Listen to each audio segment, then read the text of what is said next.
സകല സന്താപനാശന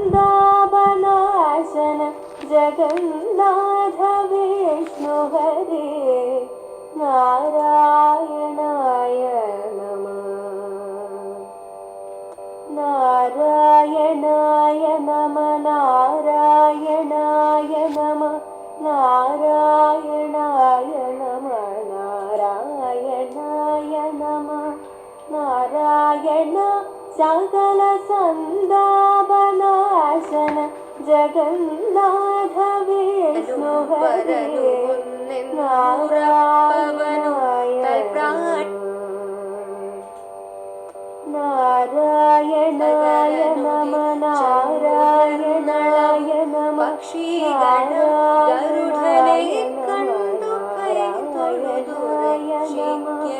നാരായണ സകല സന്താപനാശന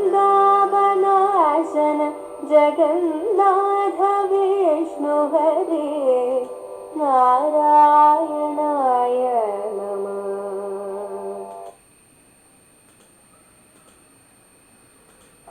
മൽപ്രാണനും പരനുമൊന്നെന്നുറപ്പവനു തൽപ്രാണദേഹവുമനിത്യം കളത്രധനം സ്വപ്നാദിയിൽ പലവു കണ്ടാലുണർന്നവനോടൊപ്പം ഗ്രഹിക്ക ഹരി നാരായണായ നമഃ.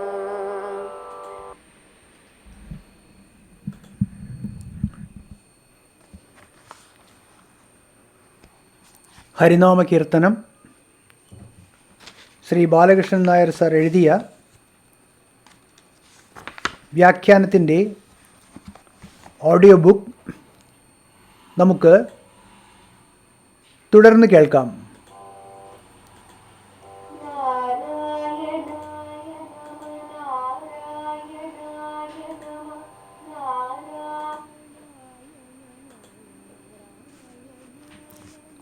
പതിമൂന്നാം പദ്യം. മത്പ്രാണനും പരനുമൊന്നെന്നുറപ്പവന് തത്പ്രാണദേഹവുമനിത്യം കളത്രധനം സ്വപ്നാദിയിൽ പലവു കണ്ടാലുണർന്നവനോടൊപ്പം ഗ്രഹിക്ക ഹരിനാരായണായ നമഃ. മത്പ്രാണനും എന്നിലുള്ള ജീവാത്മാവും പരനും പ്രപഞ്ചത്തിനാശ്രയമായ പരമാത്മാവും ഒന്നെന്നുറപ്പവന് ഒന്നുതന്നെ എന്ന് അനുഭവിക്കാൻ കഴിവുള്ള ജ്ഞാനിക്ക് തത്പ്രാണദേഹവും അദ്ദേഹത്തിൻ്റെ പ്രാണനും ശരീരവും കളത്രധനം കുടുംബവും സ്വത്തും അനിത്യം നശ്വരമാണെന്നറിയാൻ ഇടവരുന്നു. സ്വപ്നാദിയിൽ സ്വപ്നം, ഭ്രമം, രോഗം മുതലായവയിൽ പലവു കണ്ടാൽ, പലതിൻ്റെ കാഴ്ച കാണാനിടവന്നാൽ ഉണർന്നവനോടൊപ്പം ഉറക്കമുണരുകയും ഭ്രമം മാറുകയും രോഗം ഭേദമാവുകയും ചെയ്യുമ്പോൾ എങ്ങനെ കാര്യം വ്യക്തമാകുന്നുവോ ഒപ്പം ഗ്രഹിക്ക ജ്ഞാനിയുടെ സ്ഥിതിയും അതുപോലെയാണെന്ന് അറിയേണ്ടതാണ്. ഹരിനാരായണായ നമഃ. ഹരിനാരായണനായിക്കൊണ്ട് നമസ്കാരം. എന്നിലുള്ള ജീവാത്മാവും പ്രപഞ്ചത്തിനാശ്രയമായ പരമാത്മാവും ഒന്നുതന്നെ എന്നനുഭവിക്കാൻ കഴിവുള്ള ജ്ഞാനിക്ക് തൻ്റെ പ്രാണനും ശരീരവും കുടുംബവും സ്വത്തും എല്ലാം നശ്വരമാണെന്നറിയാൻ ഇടവരുന്നു. സ്വപ്നം, ഭ്രമം, രോഗം മുതലായ അവസ്ഥകളിൽ പലതിൻ്റെ കാഴ്ച കാണാനിടവന്നാൽ ഉറക്കമുണരുകയും ഭ്രമം മാറുകയും രോഗം ഭേദമാവുകയും ചെയ്യുമ്പോൾ എങ്ങനെ കാര്യം വ്യക്തമാകുന്നുവോ ജ്ഞാനിയുടെ സ്ഥിതിയും അതുപോലെയാണെന്ന് അറിയേണ്ടതാണ്. മത്പ്രാണനും പരനും ഒന്നെന്നുറയ്ക്കുക.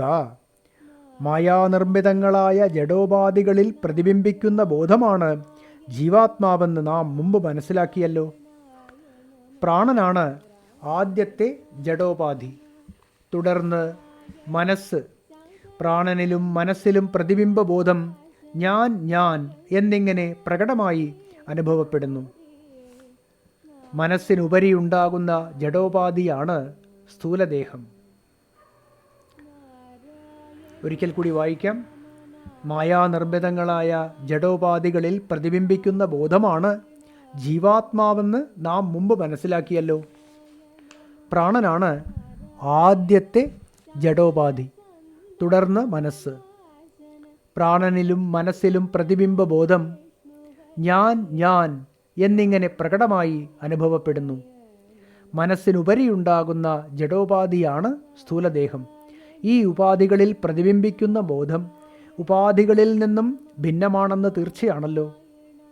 എന്നാൽ ഉപാധികളും താനും ഒന്നാണെന്ന് ബോധത്തിന് ഭ്രമം വരുന്നതാണ് ദുഃഖകാരണം. ഈ ഭ്രമം ജഡോപാധികൾ സത്യമാണെന്ന തോന്നലിനിടയാക്കുന്നു. സത്യമാണെന്ന തോന്നലിന് ഇടയാക്കുന്നു. തുടർന്ന് പുറമേയുള്ള ജഡരൂപങ്ങളെല്ലാം സത്യമെന്ന് ഭ്രമിക്കാനും ഇടവരുന്നു.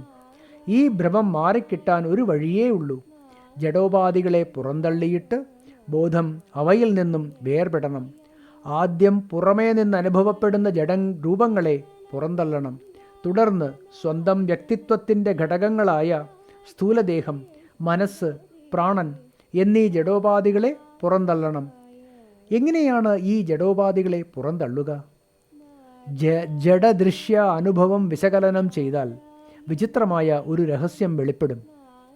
ജഡദൃശ്യങ്ങൾ ഉണ്ടെന്നു വെച്ച് അവ അനുഭവ വിഷയമാകണമെന്നോ ഇന്ന രീതിയിൽ തന്നെ അനുഭവിക്കണമെന്നോ ഒരു നിയമവുമില്ല. ജഡദൃശ്യ അനുഭവം വിശകലനം ചെയ്താൽ വിചിത്രമായ ഒരു രഹസ്യം വെളിപ്പെടും. ജഡദൃശ്യങ്ങൾ ഉണ്ടെന്നു വെച്ച് അവ അനുഭവ വിഷയമാകണമെന്നോ ഇന്ന രീതിയിൽ തന്നെ അനുഭവിക്കണമെന്നോ ഒരു നിയമവുമില്ല. അനുഭവിക്കുന്നയാളിൻ്റെ ബോധത്തിൽ ഉദയം ചെയ്യുന്ന നാമരൂപസങ്കല്പമാണ് ജഡ അനുഭവത്തിന് കാരണം. ഇന്ന രീതിയിൽ അനുഭവിക്കണമെന്ന് തീരുമാനിക്കുന്നതും സങ്കല്പം തന്നെ. അപ്പോൾ ജഡരൂപങ്ങളെ ഒഴിച്ചുമാറ്റുക എന്ന് പറഞ്ഞാൽ ബോധത്തിലെ നാമരൂപസങ്കല്പങ്ങളെ ഒഴിച്ചുമാറ്റുക എന്നാണ് അർത്ഥം. ഇതുതന്നെയാണ് യോഗാഭ്യാസം. ഏകാന്തമായ ഒരു സ്ഥലത്തിരുന്ന് മനസ്സിനെ അന്തർമുഖമാക്കി ബോധതലത്തിൽ പൊന്തി വരുന്ന നാമരൂപസങ്കല്പങ്ങളെ പിടികൂടുക. എന്നിട്ട് ഇതല്ല എന്നു പറഞ്ഞ് അവയെ പുറന്തള്ളുക. ഈ പ്രക്രിയയ്ക്കാണ് ഉപനിഷത്ത് നേതി പ്രക്രിയ എന്ന് പേരിട്ടിരിക്കുന്നത്. ഇങ്ങനെ സങ്കല്പവാസനാമയമായ ചിത്തത്തെ പുറന്തള്ളുന്നതോടെ പ്രാണസ്പന്ദനം വ്യക്തമാകും. ബോധപൂർവം പ്രാണസ്പന്ദനത്തെയും നിരോധിക്കുക. അതോടെ ജഡോപാധികളെല്ലാം അകന്ന് ശുദ്ധബോധം തെളിയും. തുടർന്ന് ജീവാത്മാവായി വ്യക്തിശരീരത്തെ പ്രകാശിപ്പിച്ചുകൊണ്ടിരുന്ന അതേ ബോധം തന്നെയാണ് സൂര്യചന്ദ്രാദി പ്രപഞ്ച ശരീരങ്ങളെയെല്ലാം പ്രകാശിപ്പിക്കുന്നതെന്നറിയാനും കഴിയും. വേദത്തിൽ ഈ സാക്ഷാത്കാരത്തെ വെളിപ്പെടുത്തുന്ന 4 മഹാവാക്യങ്ങളുണ്ട്. ഋഗ്വേദോപനിഷത്തായ ഐതരേയത്തിലെ മഹാവാക്യമാണ് പ്രജ്ഞാനം ബ്രഹ്മ എന്നത്. വ്യക്തിശരീരങ്ങളെ പ്രവർത്തിപ്പിക്കുന്ന ബോധവും ബ്രഹ്മവും ഒന്നു തന്നെ എന്നാണ് വാക്യാർത്ഥം. ബൃഹദാരണ്യക ഉപനിഷത്ത് യജുർവേദത്തിൽപ്പെട്ടതാണ്. അതിലെ മഹാവാക്യം അത്രേ അഹം ബ്രഹ്മാസ്മി എന്നത്. ഞാൻ ബ്രഹ്മമാകുന്നു എന്നാണ് വാക്യാർത്ഥം. സാമവേദ ഉപനിഷത്താണ് ഛാന്തോഗ്യം. തത്വമസി എന്ന പ്രസിദ്ധമായ മഹാവാക്യം അതിലുള്ളതാണ്. അത് നീ തന്നെ എന്നത്രേ വാക്യാർത്ഥം. മാണ്ഡൂക്യോപനിഷത്ത് അഥർവവേദത്തിൽപ്പെട്ടതാണ്. ഈ ആത്മാവ് ബ്രഹ്മം തന്നെ എന്നർത്ഥം വരുന്ന അയമാത്മാ ബ്രഹ്മ എന്ന മഹാവാക്യം അതിലുള്ളതാണ്. ഇങ്ങനെ ശ്രുതി ഏകകണ്ഠമായി ഘോഷിക്കുന്നതും ജ്ഞാനി പ്രത്യക്ഷമായി അനുഭവിക്കുന്നതുമായ സത്യസ്ഥിതിയാണ് മത്പ്രാണനും പരനും ഒന്നെന്നറിയുക. തത്പ്രാണദേഹവും അനിത്യം കളത്രധനം. സ്വന്തം വ്യക്തിത്വത്തിലെ ജഡോപാധികളായ പ്രാണനെയും മനസ്സിനെയും ദേഹത്തെയും വേർപെടുത്തിയാണല്ലോ മത്പ്രാണനും പരനും ഒന്നെന്നു കണ്ടത്. ബോധത്തിൽ നിന്നും വേർപിരിഞ്ഞ ജഡോപാധികൾ സ്വയം നിലനിൽപ്പ് പോലുമില്ലാത്ത വെറും കാഴ്ചകളാണെന്ന് തെളിഞ്ഞു. സ്വന്തം വ്യക്തിത്വത്തിലെ ജഡരൂപങ്ങൾ പോലും അനിത്യങ്ങളാണെന്നു തെളിഞ്ഞ സ്ഥിതിക്ക് പുറമേ കാണുന്ന ജഡരൂപങ്ങളുടെ കഥ പറയാനുമില്ലല്ലോ. സ്വന്തം വ്യക്തിത്വത്തിലെ ജഡരൂപങ്ങൾ പോലും അനിത്യങ്ങളാണെന്ന് തെളിഞ്ഞ സ്ഥിതിക്ക് പുറമേ കാണുന്ന ജഡരൂപങ്ങളുടെ കഥ പറയാനുമില്ലല്ലോ. അങ്ങനെ കുടുംബാംഗങ്ങളായും വീടായും സ്വത്തായും കാണപ്പെടുന്ന എല്ലാം അനിത്യം തന്നെയെന്ന് ബോധ്യപ്പെട്ടു. ഇല്ലാതിരുന്നിട്ട് ഉണ്ടായി കാണപ്പെടുകയും കുറച്ചു കഴിഞ്ഞ് വീണ്ടും ഇല്ലാതാവുകയും ചെയ്യുന്നതൊക്കെ അനിത്യജഡം. ഇല്ലാതിരുന്നിട്ട് ഉണ്ടായി കാണപ്പെടുകയും കുറച്ചു കഴിഞ്ഞ് വീണ്ടും ഇല്ലാതാവുകയും ചെയ്യുന്നതൊക്കെ അനിത്യജഡം. പ്രപഞ്ചത്തിൽ കാണുന്ന പ്രാണസ്പന്ദനം മുതൽ കട്ടിപിടിച്ച പദാർത്ഥം വരെയുള്ള എല്ലാം അതുകൊണ്ട് അനിത്യജഡം തന്നെ. ഉണ്ടാവുക, നിലനിൽക്കുക, പെരുകുക, രൂപം മാറുക, ജീർണിക്കുക, ഇല്ലാതാവുക, ഇവയാണ് ജഡവികാരങ്ങൾ. ഈ ജഡവികാരങ്ങളെ തടയാൻ ആർക്കും സാധ്യമല്ല. നേരെ മറിച്ച് ഉണ്ടാകാതെയും രൂപം മാറാതെയും നശിക്കാതെയും സനാതനമായി നിലനിൽക്കുന്നതേതോ അതാണ് സത്യം. ബോധമൊന്നു മാത്രമേ ഈ നിലയിൽ തുടരുന്നുള്ളൂ. ശുദ്ധബോധത്തിൻ്റെ സാക്ഷാത്കാരത്തോടെ ഇക്കാര്യം പൂർണ്ണമായി തെളിയുന്നു. അതുകൊണ്ടാണ് ബോധമല്ലാത്ത മറ്റെല്ലാ കാഴ്ചകളും അനിത്യമെന്ന് വിവരിച്ചിരിക്കുന്നത്. സ്വപ്നാദിയും ഉണർവും ബോധമൊന്നു മാത്രമേ സത്യമായുള്ളൂവെങ്കിൽ സാക്ഷാത്കാരത്തിന് മുമ്പുണ്ടായിരുന്ന ജഡബന്ധങ്ങളുടെ രഹസ്യമെന്ത്?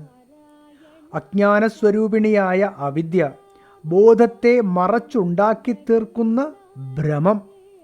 ഇത്തരം ഭ്രമങ്ങൾക്ക് ഈ ജീവിതത്തിൽ തന്നെ വേണ്ടുവോളം ദൃഷ്ടാന്തങ്ങളുണ്ടല്ലോ. നല്ല ബോധത്തോടെ ഉണർന്നിരിക്കുന്ന വ്യക്തി ഉറങ്ങാൻ കിടന്ന് അല്പം കഴിയുമ്പോൾ നേരത്തെയുള്ള ഉണർവും അനുഭവവും നഷ്ടപ്പെടുന്നു എന്ന് മാത്രമല്ല, സ്വപ്നരൂപത്തിൽ പല പുതിയ അനുഭവങ്ങളും ഉണ്ടാവുകയും ചെയ്യുന്നു. ചിലർക്ക് സ്വപ്നത്തിൽ സ്വന്തം ശിരസ് ഛേദിക്കപ്പെടുന്നതായി അനുഭവമുണ്ടാകുന്നു. സന്താനങ്ങൾ മരിക്കുന്നതായി കാണാനിടവരുന്നു. സ്വപ്നത്തിൽ ഒരു നിമിഷം അനേക സംവത്സരങ്ങളായി മാറുന്നു. സ്വപ്നത്തിൽ ഒരു നിമിഷം അനേകം സംവത്സരങ്ങളായി മാറുന്നു. വീട് കാടായി പ്രത്യക്ഷപ്പെടുന്നു. സ്വപ്നവേളയിൽ ഇവയെല്ലാം യഥാർത്ഥ അനുഭവങ്ങളാണ് താനും. അതുകൊണ്ടാണല്ലോ സ്വപ്നത്തിൽ ദുഃഖിക്കാനും സുഖിക്കാനും പരിഭ്രമിക്കാനുമൊക്കെ ഇടവരുന്നത്. ഉണർന്നിരുന്ന വ്യക്തിയിൽ ഉറക്കത്തോടെ ഈ പുതിയ അനുഭവങ്ങൾ ഉളവാക്കിയതാരാണ്? നിദ്രാശക്തി. നിദ്ര വിട്ടുണരുന്നതോടെ താൻ മാത്രമേയുള്ളൂ എന്നും സ്വപ്നത്തിൽ പലതു കണ്ടതെല്ലാം കേവലം ഭ്രമമായിരുന്നു എന്നും തെളിയുന്നു. അവിദ്യ വിട്ട് ഉണരുന്ന ജ്ഞാനിയുടെയും കഥ ഇതുതന്നെ. ശ്രീ വിദ്യാരണ്യ സ്വാമികൾ പഞ്ചദശി എന്ന പ്രകരണ ഗ്രന്ഥത്തിൽ പ്രഖ്യാപിക്കുന്നത് നോക്കുക. നിദ്രാശക്തിർ യഥാ ജീവേ ദുർഘട സ്വപ്നകാരിണി ബ്രഹ്മണ്യേഷാ സ്ഥിതാ മായ സൃഷ്ടിസ്ഥിത്യന്തകാരിണി. പഞ്ചദശി 13:83. നിദ്രാശക്തി ജീവനിൽ ദുർഘടങ്ങളായ സ്വപ്ന അനുഭവങ്ങളെ ഉളവാക്കുന്നു. അതുപോലെയാണ് ബ്രഹ്മശക്തിയായ മായ സൃഷ്ടിസ്ഥിതി പ്രളയങ്ങളൊക്കെ ഉണ്ടാക്കുന്നത്. സ്വപ്നമെന്ന പോലെ മറ്റു പല ഭ്രമാനുഭവങ്ങളും കാണുവാനുണ്ട്. അരണ്ട വെളിച്ചത്തിൽ അകലെ ഒരു മരക്കുറ്റി കണ്ടാൽ കള്ളനാണോ പിശാചാണോ എന്നൊക്കെ സംശയമുണ്ടാകാം. മാലക്കണ്ണ് പോലുള്ള രോഗങ്ങൾ ബാധിച്ചാൽ ഒന്ന് അനേകമായി കാണാനിടവരുന്നു. ഇവിടെയൊക്കെ ഉറക്കമുണർന്നും ഭ്രമം മാറിയും രോഗം ഭേദമായും യാഥാർത്ഥ്യം അറിയാനിടവരുമ്പോഴാണ് താൻ അനുഭവിച്ചതൊക്കെ വെറും ഭ്രമമായിരുന്നു എന്ന് ബോധ്യപ്പെടുന്നത്. അജ്ഞാനമകന്ന് ജ്ഞാനസാക്ഷാത്കാരം നേടിയ യോഗിയുടെയും കഥ ഇതുതന്നെ. ഇക്കാര്യമാണ് സ്വപ്നാദിയിൽ പലവു കണ്ടാലുണർന്നവനോടൊപ്പം ഗ്രഹിക്ക എന്ന ഭാഗം കൊണ്ട് ആചാര്യർ വെളിപ്പെടുത്തിയിരിക്കുന്നത്. ആദി പദം കൊണ്ട് ഭ്രമം, രോഗം എന്നിവയെ സംഗ്രഹിച്ചിരിക്കുന്നു എന്ന് കാണേണ്ടതാണ്. എഴുത്തിനിരുത്തുമ്പോൾ കുട്ടികളെ ആദ്യമായി പഠിപ്പിക്കുന്ന ഗണപതി വന്ദനമാണ് ഹരിശ്രീ ഗണപതയേ നമഃ എന്നത്.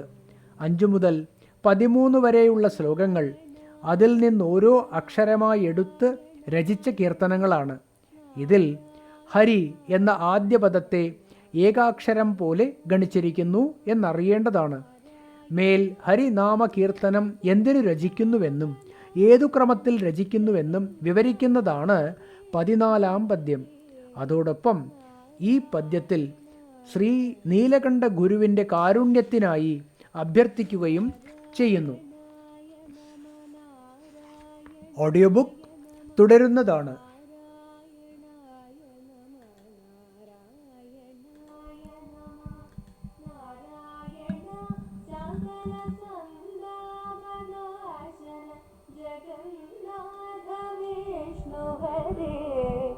നാരായണായ നമഃ.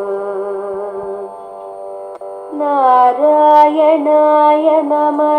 നാരായണായ നമഃ. നാരായണായ നമഃ. നാരായണായ നമഃ. നാരായണ സകല സന്താപനാശന